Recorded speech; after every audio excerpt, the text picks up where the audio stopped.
ABP Ganga, खबर आपकी, जुबान आपकी। वरिष्ठ हैं, विशिष्ट हैं, विकास पुंज निष्ठ हैं, समग्र सृष्टि पृष्ठ के जगत गुरु वशिष्ठ हैं, ऐसे हमारे माननीय प्रधानमंत्री जी, मंचस्थ महानुभाव एवं यहां पर उपस्थित युवा शक्ति। Mudita Mishra, Uttar Pradesh, vocal for local विषय पर विचाराभिव्यक्ति हेतु उपस्थित हूं। मेरी मातृभूमि भारत, जो मानव सभ्यता के इतिहास की आरंभिक 3 सहस्राब्दियों अर्थात 3000 वर्षों के लगभग संपूर्ण कालखंड में विश्व भर की सबसे समृद्ध अर्थव्यवस्था रही, जिसकी सिंधु सभ्यता की समृद्धि का शोर मेसोपोटामिया और मिस्र ने सुना, जिसके उत्पादों व हस्तशिल्प का डंका पूरे रेशम मार्ग में बजता था और जिसके पश्चिमी तट समुद्री मार्गों के जरिए पूरे विश्व की अर्थव्यवस्था की धुरी बन गए। वही भारत आज फिर जाग उठा है सिंधु सभ्यता सी भव्यता के साथ, विक्रमादित्य के विक्रम और चाणक्य के बुद्धि विवेक के साथ। जाग उठा है विश्व भर को हतप्रभ कर देने वाली चेतना और क्रांति के साथ। भारत जाग उठा है मेरे, आपके, हम सभी के भीतर। महोदय, हाल के कुछ दिनों में वोकल फॉर लोकल के महामंत्र के साथ जब हमने दीपावली के दिए पास के रमुआ के चाक से खरीदे, जब हमने लोकल सप्लाई चेन पर भरोसा दिखाया, जब हमने किसी बाहरी ब्रांड के वस्त्रों की जगह खादी के न्यू फैशन स्टाइल गारमेंट्स को वरीयता दी, तभी बड़ी तीव्र गति से देश का रथ बढ़ चला विश्व की सबसे बड़ी आर्थिक महाशक्ति बनने की ओर। वस्तुतः प्रकृति ने भारतवर्ष को अनेकानेक संसाधनों और लाभांशों का उपहार दिया है। यह स्थिति भारत के उत्पादों को एक बेहतर आधार प्रदान करती है।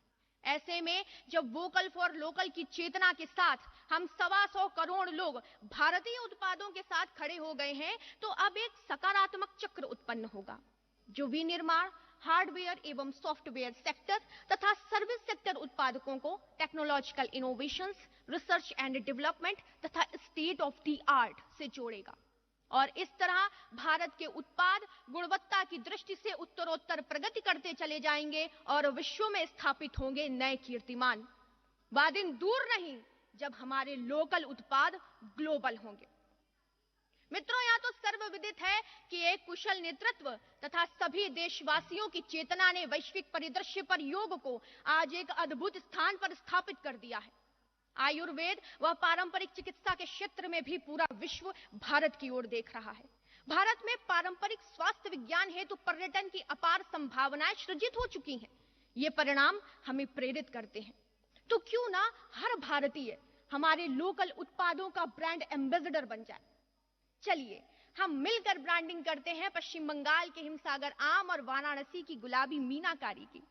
चलिए मिलकर वोकल होते हैं गुजरात के टांगलिया शॉल और गोवा के खाजे के लिए। चलिए अपने घरों को सजाते हैं बिहार की मधुबनी या अरुणाचल की तांखा पेंटिंग से। चलिए इस बार किसी एनआरआई फ्रेंड को गिफ्ट करते हैं तेलंगाना की पोचमपल्ली इकत साड़ी या ओडिशा के आदिवासियों की सरलता व सुंदरता से भरी कोटपाल हैंडलूम फैब्रिक। खरीदारी किसी मॉल में हो या ई कॉमर्स साइट्स पर, चलिए सबसे पहले देखते हैं मेड इन इंडिया का लेबल। चलिए बनाते हैं भारतवर्ष को एक वैश्विक आर्थिक महाशक्ति। अंत में वैचारिक पटाक्षेप करने से पूर्व आह्वान करना चाहती हूं। यह पवन परम अनुकूल देख, यह देख भुजा का बल अथाह, तू चले बेड़ियां तोड़ कहीं, रोकेगा आकर कौन राह। डगमग धरणी पर दमित तेज, सागर पारे सा उठे डोल, उठ जाग समय अब शेष नहीं, भारत मां के शार्दूल बोल। धन्यवाद। जय हिंद, जय मां भारती।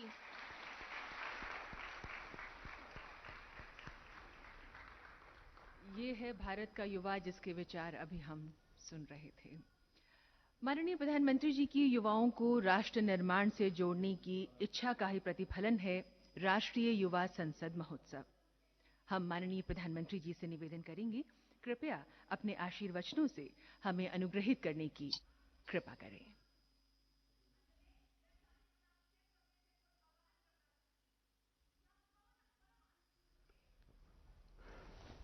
नमस्कार।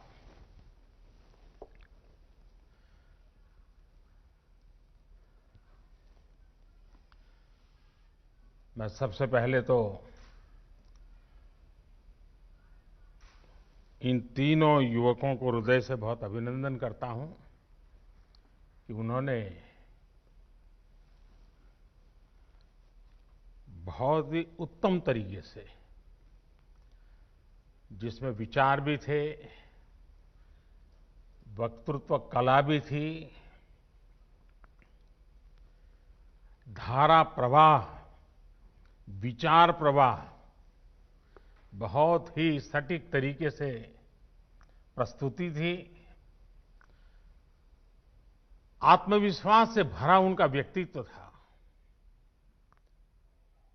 इन तीनों साथियों को, हमारे युवा साथियों को विजेता होने के लिए मैं बहुत हृदय से अभिनंदन करता हूं।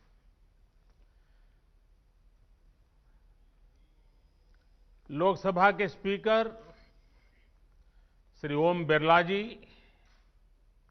शिक्षा मंत्री श्री रमेश पोखरियाल निशंक जी,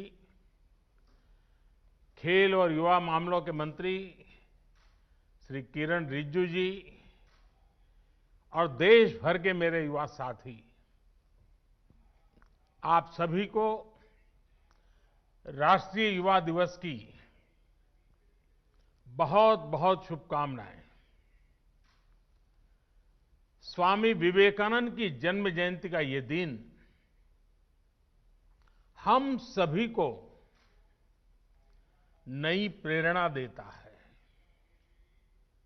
आज का दिन विशेष इसलिए भी हो गया है कि इस बार युवा संसद देश की संसद के सेंट्रल हॉल में हो रही है।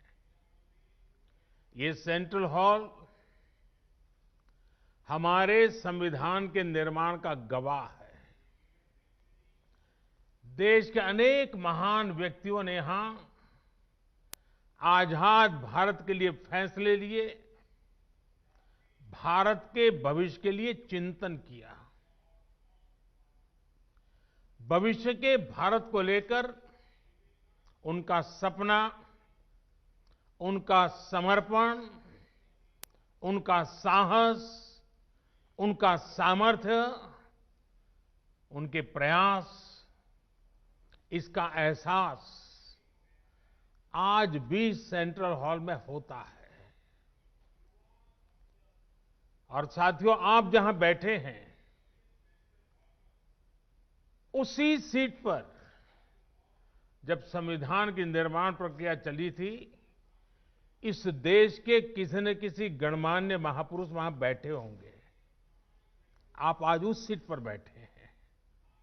मन में कल्पना कीजिए कि जिस जगह पे देश के वो महापुरुष बैठे थे, आज वहां आप बैठे हैं। देश को आपसे कितनी अपेक्षाएं हैं।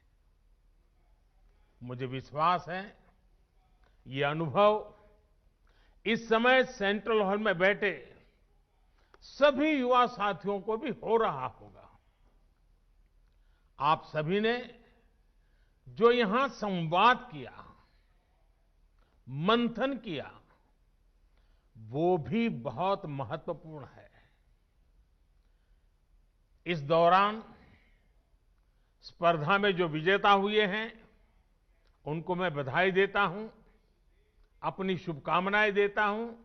और यहां जब मैं आपको सुन रहा था तो मुझे विचार आया और इसलिए मैंने मनोमन तय किया है कि आपके जो भाषण है उसको मैं आज मेरे ट्विटर हैंडल पर से ट्वीट करूंगा।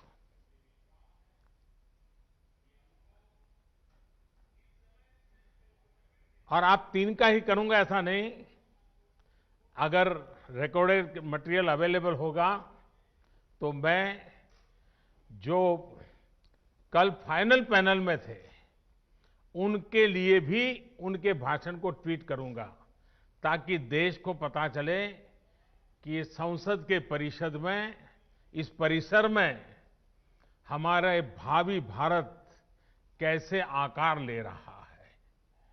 तो मेरे लिए ये बहुत गर्व की बात होगी कि मैं आज आपके भाषण को ट्वीट करूंगा। साथियों, स्वामी जी ने जो देश और समाज को दिया है, वो समय और स्थान से परे हर पीढ़ी को प्रेरित करने वाला है, रास्ता दिखाने वाला है।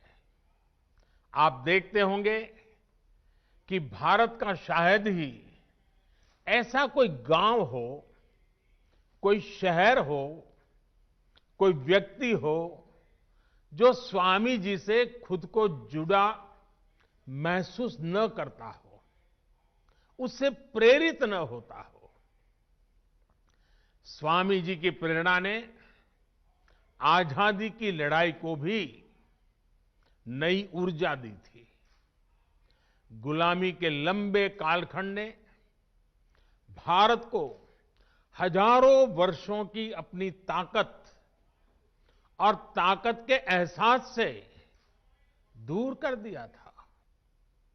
स्वामी विवेकानंद ने भारत को उसकी वो ताकत याद दिलाई, एहसास कराया, उनके सामर्थ्य को उनके मन मस्तिष्क में पुनर्जीवित किया, राष्ट्रीय चेतना को जागृत किया। आप ये जानकर हैरान रह जाएंगे कि उस समय क्रांति के मार्ग से भी और शांति के मार्ग से भी, दोनों ही तरह से जो आजादी के लिए जंग चल रहा था, आजादी की लड़ाई लड़ रहे थे, वो कहीं न कहीं स्वामी विवेकानंद जी से प्रेरित थे। उनकी गिरफ्तारी के समय, फांसी के समय स्वामी विवेकानंद से जुड़ा साहित्य जरूर पुलिस के हाथ आता था। तब इसका बाकायदा अध्ययन करवाया गया था कि स्वामी विवेकानंद जी के विचारों में ऐसा क्या है जो लोगों को देशभक्ति के लिए, राष्ट्र निर्माण के लिए, आजादी के लिए मर मिटने की प्रेरणा देता है, हर नवयुवान के मस्तिष्क को इतना प्रभावित करता है। समय गुजरता गया, देश आजाद हो गया, लेकिन हम आज भी देखते हैं स्वामी जी हमारे बीच ही होते हैं, प्रतिपल हमें प्रेरणा देते हैं। उनका प्रभाव हमारी चिंतन धारा में कहीं न कहीं नजर आता है। आध्यात्म को लेकर उन्होंने जो कहा, राष्ट्रवाद, राष्ट्र निर्माण, राष्ट्रभक्ति को लेकर उन्होंने जो कहा, जन सेवा से जग सेवा को लेकर उनके विचार आज हमारे मन मंदिर में उतनी ही तीव्रता से प्रभावित होते हैं। मुझे विश्वास है आप युवा साथी भी इस बात को जरूर महसूस करते होंगे। कहीं पर भी विवेकानंद जी की तस्वीर देखते होंगे, कल्पना तक आपको नहीं होगी, मनोमन आपके मन में एक श्रद्धा का भाव जग, सर आपको उनको नमन करता होगा, ये अवश्य होता होगा। साथियों, स्वामी विवेकानंद ने एक और अनमोल उपहार दिया है। ये उपहार है व्यक्तियों के निर्माण का, संस्थाओं के निर्माण का। और ज्यादातर ऐसे विषयों की चर्चा भी थोड़ी कम ही होती है, लेकिन हम अध्ययन करेंगे तो पाएंगे कि स्वामी विवेकानंद ने ऐसी संस्थाओं को भी आगे बढ़ाया जो आज भी व्यक्ति के निर्माण का काम बखूबी कर रही है। उनके संस्कार, उनका सेवा भाव, उनका समर्पण भाव लगातार जगाती रहती है। व्यक्ति से संस्था का निर्माण और संस्था से अनेकों व्यक्तियों का निर्माण एक अनवरत, अविलंब, अबाधित चक्र है जो चलता ही जा रहा है। लोग स्वामी जी के प्रभाव में आते हैं, संस्थानों का निर्माण करने की प्रेरणा लेते हैं, संस्था निर्माण करते हैं, फिर उन संस्थानों से, उसकी व्यवस्था से, प्रेरणा से, विचार से, आदर्श से ऐसे लोग निकलते हैं जो स्वामी जी के दिखाए मार्ग पर चलते हुए नए लोगों को खुद से जोड़ते चलते हैं। इंडिविजुअल से इंस्टीट्यूशंस और इंस्टीट्यूशन से फिर इंडिविजुअल, ये चक्र आज भारत की बहुत बड़ी ताकत है। आप लोग एंटरप्रेन्योरशिप के बारे में बहुत सुनते हैं। वो भी तो कुछ एक प्रकार से यही बातें हैं। एक ब्रिलियंट इंडिविजुअल एक शानदार कंपनी बनाता है, बाद में उस कंपनी में जो इकोसिस्टम बनता है, उसकी वजह से वहां अनेकों ब्रिलियंट इंडिविजुअल्स बनते हैं। ये इंडिविजुअल्स आगे जाकर और नई कंपनियां बनाते हैं। इंडिविजुअल्स और इंस्टीट्यूशन का ये चक्र देश और समाज के हर क्षेत्र, हर स्तर के लिए उतना ही महत्वपूर्ण है। साथियों, आज जो देश में नई नेशनल एजुकेशन पॉलिसी लागू की गई है, उसका भी बहुत बड़ा फोकस बेहतर इंडिविजुअल्स के निर्माण पर है। व्यक्ति निर्माण से राष्ट्र निर्माण, ये पॉलिसी युवाओं की इच्छा, युवाओं के कौशल, युवाओं की समझ, युवाओं के फैसले को सर्वोच्च प्राथमिकता देती है। अब चाहे जो सब्जेक्ट चुनिए, चाहे जो कॉम्बिनेशन चुनिए, चाहे जो स्ट्रीम चुनिए, एक कोर्स को ब्रेक देकर आप दूसरा कोर्स शुरू करना चाहें तो आप वो भी कर सकते हैं। अब ये नहीं होगा कि पहले वाले कोर्स के लिए आपने जो मेहनत की थी वो बेकार हो जाएगी। आपको उतनी पढ़ाई का भी सर्टिफिकेट मिल जाएगा जो आगे ले जाएगा। साथियों, आज देश में एक ऐसा इकोसिस्टम विकसित किया जा रहा है जिसकी तलाश में अक्सर हमारे युवा विदेशों का रुख करते थे। वहां की आधुनिक शिक्षा, बेहतर एंटरप्राइज अपॉर्चुनिटीज, टैलेंट को पहचानने वाली, सम्मान देने की वाली व्यवस्था उन्हें स्वाभाविक रूप से आकर्षित करती थी। अब देश में ही ऐसी व्यवस्था हमारे युवा साथियों को मिले, इसके लिए हम प्रतिबद्ध भी हैं, हम प्रयासरत भी हैं। हमारा युवा खुलकर अपनी प्रतिभा, अपने सपनों के अनुसार खुद को विकसित कर सके, इसके लिए आज एक एनवायरनमेंट तैयार किया जा रहा है, इकोसिस्टम तैयार की जा रही है। शिक्षा व्यवस्था हो, समाज व्यवस्था हो, कानूनी बारीकियां हो, हर चीज में इन बातों को केंद्र में रखा जा रहा है। स्वामी जी का बहुत जोर उस बात पर भी था जिसको हमने कभी भूलना नहीं चाहिए। स्वामी जी हमेशा कहते थे और वो इस बात पर बल देते थे, वे शारीरिक ताकत पर भी बल देते थे, मानसिक ताकत पर भी बल देते थे। वो कहते थे, muscles of iron and nerves of steel. उनकी प्रेरणा, उन्हीं की प्रेरणा से आज भारत के युवाओं की शारीरिक मानसिक फिटनेस पर विशेष फोकस किया जा रहा है। फिट इंडिया मूवमेंट हो, योग के प्रति जागरूकता हो, या फिर स्पोर्ट्स से जुड़े आधुनिक इंफ्रास्ट्रक्चर का निर्माण, ये युवाओं को मानसिक और शारीरिक रूप से सुदृढ़ कर रहे हैं। साथियों, आजकल आप लोग कुछ टर्म्स बार बार सुनते होंगे, आपके कान पे आता रहता है। पर्सनालिटी डेवलपमेंट या तो फिर टीम मैनेजमेंट।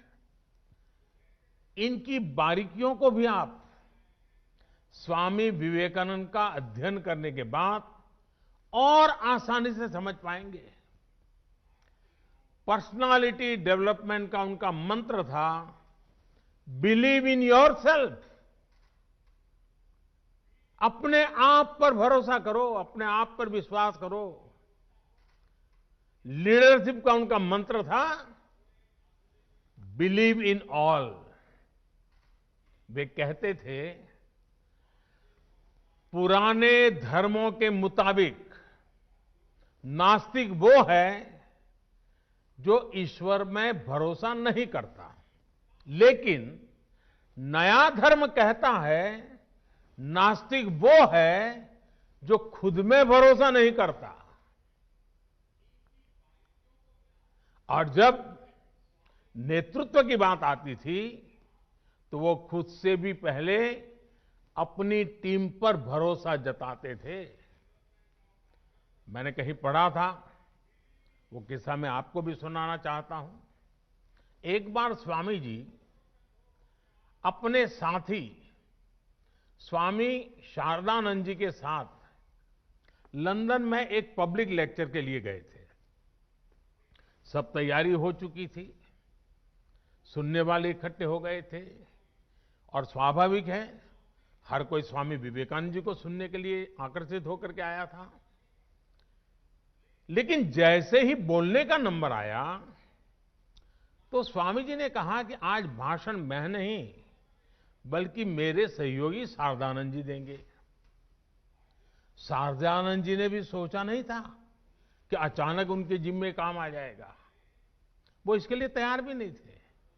लेकिन जब शारदानंद जी ने भाषण देना शुरू किया तो हर कोई चकित हो गया, उनसे प्रभावित हो गया।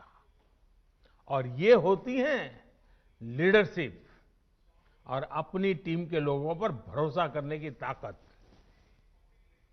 आज हम जितना स्वामी विवेकानंद जी के बारे में जानते हैं, उसमें बहुत बड़ा योगदान स्वामी शारदानंद जी का ही है। साथियों, ये स्वामी जी ही थे जिन्होंने उस दौर में कहा था कि निडर, बेबाक, साफ दिल वाले, साहसी और आकांक्षी युवा ही वो नींव हैं जिस पर राष्ट्र के भविष्य का निर्माण होता है। वो युवाओं पर, युवा शक्ति पर इतना विश्वास करते थे। अब आपको उनके इस विश्वास की कसौटी पर खरा उतरना है। भारत को अब नई ऊंचाइयों पर ले जाने का काम, देश को आत्मनिर्भर बनाने का काम आप सब युवा को ही करना है। अब आप में से कुछ युवा सोच सकते हैं कि अभी तो हमारी इतनी उम्र ही नहीं हुई है, अभी तो हंसने खेलने जिंदगी में मौज करने की उम्र है। साथियों, जब लक्ष्य स्पष्ट हो, इच्छा शक्ति हो, तो उम्र कभी बाधा नहीं बनती है, उम्र इतनी मायने नहीं रखती है। आप हमेशा याद रखिएगा कि गुलामी के समय में आजादी के आंदोलन की कमान युवा पीढ़ी ने ही संभाली थी। जानते हैं, शहीद खुदीराम बोस जब फांसी पर चढ़े तो उनकी उम्र क्या थी? सिर्फ 18-19 साल। भगत सिंह को फांसी लगी तो उनकी उम्र कितनी थी? सिर्फ 24 साल। भगवान बिरसा मुंडा जब शहीद हुए तो उनकी आयु कितनी थी? बमुश्किल 25 साल। उस पीढ़ी ने ये ठान लिया था कि देश की आजादी के लिए ही जीना है, देश की आजादी के लिए मरना है। लॉयर्स, डॉक्टर, प्रोफेसर्स, बैंकर्स, अलग अलग प्रोफेशन से यंग जनरेशन के लोग निकले और सबने मिलकर के हमें आजादी दिलाई। साथियों, हम उस कालखंड में पैदा हुए हैं, क्योंकि मैं भी आजाद हिंदुस्तान में जन्मा हूं। मैंने गुलामी देखी नहीं है, और मेरे सामने आप जो बैठे हैं, आप भी सब आजादी में पैदा हुए हैं। हमें देश की स्वतंत्रता के लिए मरने का मौका नहीं मिला, लेकिन हमें आजाद भारत को आगे बढ़ाने के लिए मौका जरूर मिला है। ये मौका हमें गंवाना नहीं है। साथियों, आजादी के 75 साल लेकर आजादी से 100 साल होने तक, ये आने वाले 25-26 साल बहुत ही महत्वपूर्ण है। 2047 जब आजादी के 100 साल होंगे, ये 25-26 साल की यात्रा बहुत महत्वपूर्ण है। साथियों, आप भी सोचिए, आप आज जिस उम्र में हैं, अब से जो समय शुरू हो रहा है अपना, वो आपके जीवन का स्वर्णिम काल है, उत्तम काल है। और वही कालखंड भारत को भी आजादी के 100 साल की तरफ ले जा रहा है। मतलब आपके विकास की ऊंचाइयां, आजादी के 100 साल की सिद्धियां, दोनों कदम से कदम मिलाकर के चल रही है। मतलब आपकी जिंदगी के आने वाले 25-26 साल, देश के आने वाले 25-26 साल के बीच बहुत बड़ा तालमेल है, बहुत बड़ी अहमियत है। अपने जीवन में इन वर्षों में सर्वोच्च प्राथमिकता देश को दीजिए, देश की सेवा को दीजिए। विवेकानंद जी कहते थे कि ये सदी भारत की है। इस सदी को, भारत की सदी, हमारी युवा पीढ़ी को ही बनाना है। आप जो भी करिए, जो भी फैसला लीजिए, उसमें जरूर सोचिए कि इससे देश का क्या हित होगा। साथियों, स्वामी विवेकानंद जी कहते थे कि हमारे युवाओं को आगे आकर राष्ट्र का भाग्य विधाता बनना चाहिए। इसलिए ये आपकी जिम्मेदारी है कि भारत के भविष्य का नेतृत्व करें। और आपकी ये जिम्मेदारी देश की राजनीति को लेकर के भी है, क्योंकि राजनीति, पॉलिटिक्स देश में सार्थक बदलाव लाने का एक सशक्त माध्यम है। हर क्षेत्र की तरह पॉलिटिक्स को भी युवाओं की बहुत ज्यादा जरूरत है। नई सोच, नई ऊर्जा, नए सपने, नया उमंग, देश की राजनीति को इसकी बहुत जरूरत है। साथियों, पहले देश में ये धारणा बन गई थी कि अगर कोई युवक राजनीति की तरफ रुख करता था तो घर वाले कहते थे कि अब बच्चा बिगड़ रहा है, क्योंकि राजनीति का मतलब ही बन गया था झगड़ा, फसाद, लूट, खसोट, भ्रष्टाचार, न जाने क्या क्या लेबल लग गए थे। लोग कहते थे कि सब कुछ बदल सकता है, लेकिन सियासत नहीं बदल सकती। लेकिन आज आप देखिए, आज देश की जनता, देश के नागरिक इतने जागरूक हुए हैं कि राजनीति में वो ईमानदार लोगों के साथ खड़े होते हैं, ईमानदार लोगों को मौका देते हैं। देश की सामान्य जनता ईमानदार, समर्पित, सेवाभावी राजनीति में आए हुए लोगों के साथ डट करके खड़ी रहती है। ऑनेस्टी और परफॉर्मेंस आज की राजनीति की पहली अनिवार्य शर्त होती जा रही है और देश में जो जागरूकता आई है ना, उसने ये दबाव पैदा किया है। भ्रष्टाचार जिनकी लीगेसी थी, उनका भ्रष्टाचार ही आज उन पर बोझ बन गया है और ये देश के सामान्य नागरिक की जागरूकता की ताकत है। वो लाख कोशिशों के बाद भी इससे उभर नहीं पा रहे हैं। देश अब ईमानदारों को प्यार दे रहा है, ईमानदारों को आशीर्वाद दे रहा है, ईमानदारों के साथ अपनी ताकत खड़ी कर देता है, अपना विश्वास दे रहा है। अब जनप्रतिनिधि भी ये समझने लगे हैं कि अगले चुनाव में जाना है तो सीवी स्ट्रांग होनी चाहिए, कामों का हिसाब पुख्ता होना चाहिए। लेकिन साथियों, कुछ बदलाव अभी भी बाकी है और ये बदलाव देश के युवाओं को, आपको ही करने हैं।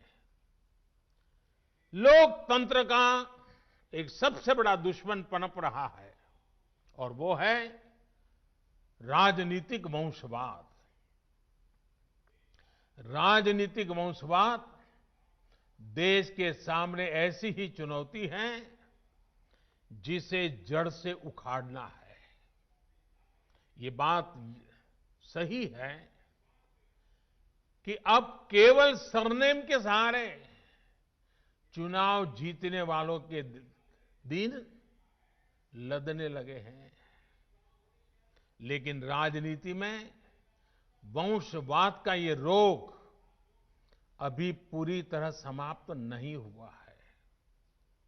अभी भी ऐसे लोग हैं जिनका विचार, जिनका आचार, जिनका लक्ष्य सब कुछ अपने परिवार की राजनीति और राजनीति में अपने परिवार को बचाने का ही है।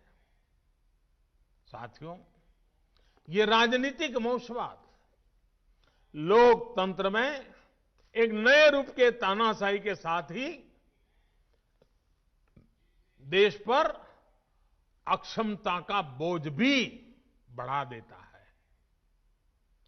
राजनीतिक वंशवाद नेशन फर्स्ट के बजाय सिर्फ मैं और मेरा परिवार, इसी भावना को मजबूत करता है। ये भारत में राजनीतिक और सामाजिक करप्शन का भी एक बहुत बड़ा कारण है। वंशवाद की जगह से आगे बढ़े लोगों को लगता है कि अगर उनकी पहले की पीढ़ियों के करप्शन का हिसाब नहीं हुआ तो उनका भी कोई कुछ नहीं बिगाड़ सकता। वो तो अपने घर में ही इस प्रकार के विकृत उदाहरण भी देखते हैं। इसलिए ऐसे लोगों का कानून के प्रति न सम्मान होता है, न कानून का उनको डर भी होता है। साथियों, इस स्थिति को बदलने का जिम्मा देश की जागरूकता पर है, देश की युवा पीढ़ी पे है और राष्ट्रयाम जागरयाम व्यायाम इसी मंत्र को लेकर के जीना है। आप राजनीति में ज्यादा से ज्यादा संख्या में आए, बढ़ चढ़कर के हिस्सा लेना पाना बनने के इरादे से नहीं, कुछ कर गुजरने के इरादे से आइए। आप अपनी सोच, अपने विजन को लेकर आगे बढ़े, एक साथ मिलकर के काम करें, जुट करके काम करें, डट करके काम करें।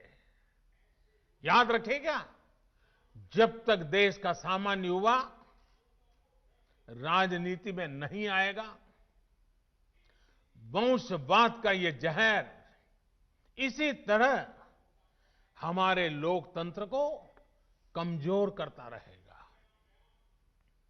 इस देश के लोकतंत्र को बचाने के लिए आपका राजनीति में आना जरूरी है। और ये जो लगातार हमारे युवा विभाग के द्वारा मॉक संसद के कार्यक्रम चलाए जा रहे हैं, देश के विषयों पर युवा मित्र मिलकर के चर्चा करें, देश के युवाओं को भारत के सेंट्रल हॉल तक लाया जाए। इसके पीछे मकसद भी यही है कि देश की नई युवा पीढ़ी को हम तैयार करें ताकि वो हमारे साथ आने वाले दिनों में देश का नेतृत्व करने के लिए आगे आए, आगे बढ़े। आपके सामने स्वामी विवेकानंद जैसा महान मार्गदर्शक है। उनकी प्रेरणा से आप जैसे युवा राजनीति में आएंगे तो देश और भी मजबूत होगा। साथियों, स्वामी विवेकानंद जी युवाओं को एक और बहुत महत्वपूर्ण मंत्र देते थे। वो कहते थे, किसी आपदा या परेशानी से भी ज्यादा महत्वपूर्ण है उस आपदा से ली गई सीख। आपने उसमें से क्या सीखा? हमें आपदाओं में संयम की भी जरूरत होती है, साहस की भी जरूरत होती है। आपदा हमें ये सोचने का भी अवसर देती है कि जो बिगड़ा है हम वही दोबारा बना लें या नए सिरे से एक नए निर्माण की नींव रखें।